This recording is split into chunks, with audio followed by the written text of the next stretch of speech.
इनका atom bomb कभी फटता क्यों नहीं है?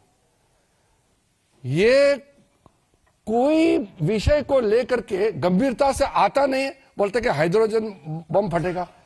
आज का जो विषय को लेकर के मैं तो इतना दुखी हूं कि मैं इसको लेकर के आपसे बात करना पड़ रहा है। हरियाणा में चुनाव चल रहा था, उनके वरिष्ठ नेता कुमारी शैलजा ने उसी समय कहा कि हरियाणा में कांग्रेस जीत नहीं पाएंगे क्योंकि हरियाणा के कांग्रेस के नेता ही हराना चाहते हैं। अभी 3 दिन पहले उनके एक फॉर्मर मिनिस्टर ने कांग्रेस से इस्तीफा दिया और यह भी कहा कि कांग्रेस हरियाणा में इसलिए हारा कि कांग्रेस के नेता ही काम नहीं कर रहे थे और खुद ही हरा रहे हैं। और फिर कांग्रेस के जो वहां के प्रदेश अध्यक्ष, उनका नाम है राव नरेंद्र सिंह, उन्होंने कहा कि वहां तालमेल ही नहीं है ग्रास रूट में कांग्रेस पार्टी का, कैसे जीत सकते हैं? जब उनके नेता, कांग्रेस के नेता ही कह रहे हैं कि वो अपने हारे हैं और यहां राहुल गांधी कह रहे हैं वोट चोरी हो गया, इलेक्शन कमीशन को गाली दे रहे हैं। इस तरीके के आप बात करेंगे तो कौन विश्वास करेंगे? बार बार चुनाव हारने का बाद भी सबक नहीं सीखते हैं। कांग्रेस के कई नेता हमसे मिले हैं, बहुत दुखी है।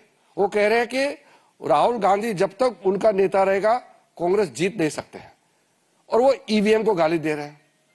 तो इसलिए मैं आपको बहुत साफ साफ कहना चाहता हूं, एक सिंपल प्रोसेस को मैं बहुत शॉर्ट में कहना चाहता हूं, क्योंकि कॉम्प्लिकेटेड नहीं है सिस्टम। हमारा लोकतंत्र बहुत साफ है।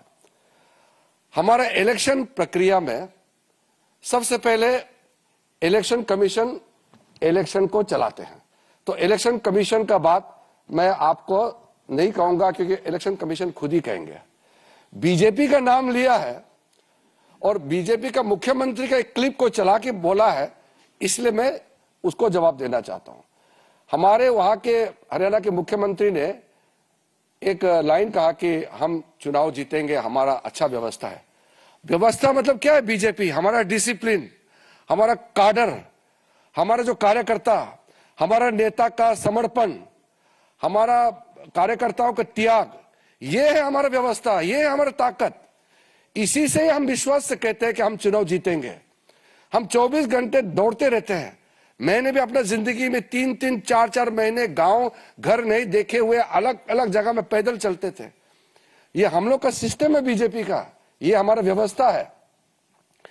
इलेक्शन में सबसे पहले वोटर लिस्ट होते हैं, वोटर्स की सूची होते हैं। वो सूची सबके पास उपलब्ध होता है, वेबसाइट में होता है। पॉलिटिकल पार्टी उस सूची को देख सकते हैं और उसके बाद क्लेम्स एंड ऑब्जेक्शन का मौका होता है। कोई भी अगर ऐसा लगे कि उसका नाम कट गया है, कोई फर्जी है, उसको कंप्लेंट देने का सिस्टम होता है। सूची में सिर्फ भारत के नागरिक ही नाम हो सकता है सूची में। अगर कोई गलत हो गया तो उसको हटाने के लिए प्रक्रिया इलेक्शन कमीशन ने चलाया भी है। अभी एसआईआर जो कर रहे हैं वो वोटर लिस्ट शुद्धिकरण के लिए होता है। तो अगर बिहार में सब लोग खुश है कि हाँ हम जेन्युइन वोटर है, मेरा नाम सूची में है, कोई कंप्लेन नहीं है। जो नकली है, जिसका नाम नहीं है या जो इस दुनिया में नहीं है या चले गए हैं, उसका नाम कट गया, वो कंप्लेन नहीं कर रहे हैं, राहुल गांधी रो रहे हैं। वहां पब्लिक खुश है कि शुद्धिकरण होना चाहिए हमारा वोटर लिस्ट का। और प्रॉब्लम सिर्फ राहुल गांधी में है, कांग्रेस पार्टी में भी बहुत लोग अभी दुखी हैं। बिहार में कई लोग कह रहे हैं कि राहुल गांधी उनके वहां प्रचार में ना आए, क्योंकि वो आने से जो थोड़ा कुछ चांस है वो भी बिगड़ जाते हैं। आपने देखा होगा वो आरजेडी के नेता भी कभी भी राहुल गांधी का लाइन का बात करता ही नहीं है, क्योंकि राहुल गांधी दुनिया भर का नाम सना बात करते हैं तो वो लोगों से कोई कनेक्ट होता नहीं है।